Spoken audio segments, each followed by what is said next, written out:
இப்போ இந்த மாடல் பார்க்கலாம். இந்த மாடலில் ஃபஸ்ட்டு வந்து டாப்லேருந்து பார்த்தோன்னா இந்த சர்ஃபேஸ் அது அப்படியே, அதாவது 60 20 30 30 டோட்டல் லென்த், இங்கேருந்து அந்த டோட்டல் லென்த்து, அதுக்கப்புறம் இந்த லென்த் அதை வந்து பண்ணலாம். File new part. Okay, top லைனை செலக்ட் பண்ணிக்கிறேன், ஏன்னா டாப்லேருந்து வரைய போகிறேன். ஸோ டாப் லைனை செலக்ட் பண்ணிவிட்டு ஸ்கெட்சுக்குள்ளே போகிறேன். ஃபஸ்ட்டு வந்து ஒரு ஃபுல் ரெக்டாங்கிள், அதுக்கப்புறம் இந்த இடத்துல சின்னதாக ஒரு ரெக்டாங்கிள். ஸோ இதை மட்டும் ஃபஸ்ட்டு பண்ணலாம், மீதியை வந்து ட்ரிம் பண்ணிடுறேன். ஸோ ஃபஸ்ட்டு இது வந்து 60, இது 20, இது 30. டோட்டல் லென்த் வந்து நம்மளுக்கு இது வந்து 30. ஸோ ஃபுல்லாக கன்ஷன் ஆகிடுச்சு.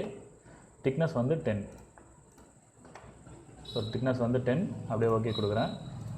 அதுக்கப்புறம் இந்த சின்ன ஸ்டெப்பு அதை வந்து பண்ணலாம். அதுக்கு நான் என்ன பண்ணுறேன்னா, இந்த ஃபேஸை செலக்ட் பண்ணிவிட்டு Ctrl 8, இங்கேருந்து ஒரு ரெக்டாங்கிள், அதுக்கப்புறம் திருப்பி ஒரு சின்ன ரெக்டாங்கிள் ட்ரிம் பண்ணிடுறேன். ஸோ இந்த எஜ்ஜையும் செலக்ட் பண்ணிவிட்டு கொலினியர். அதுக்கப்புறம்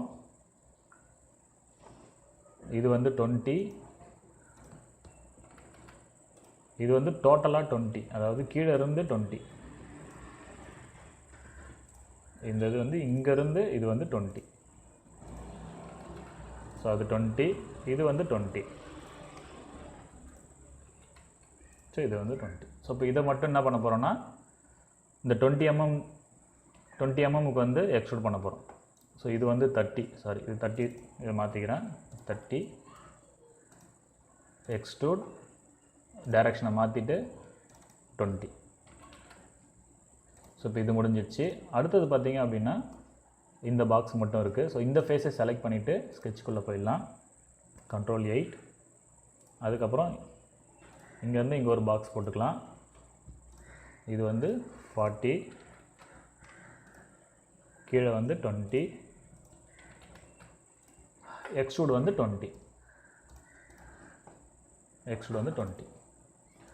ஸோ இது முடிஞ்சிடுச்சு.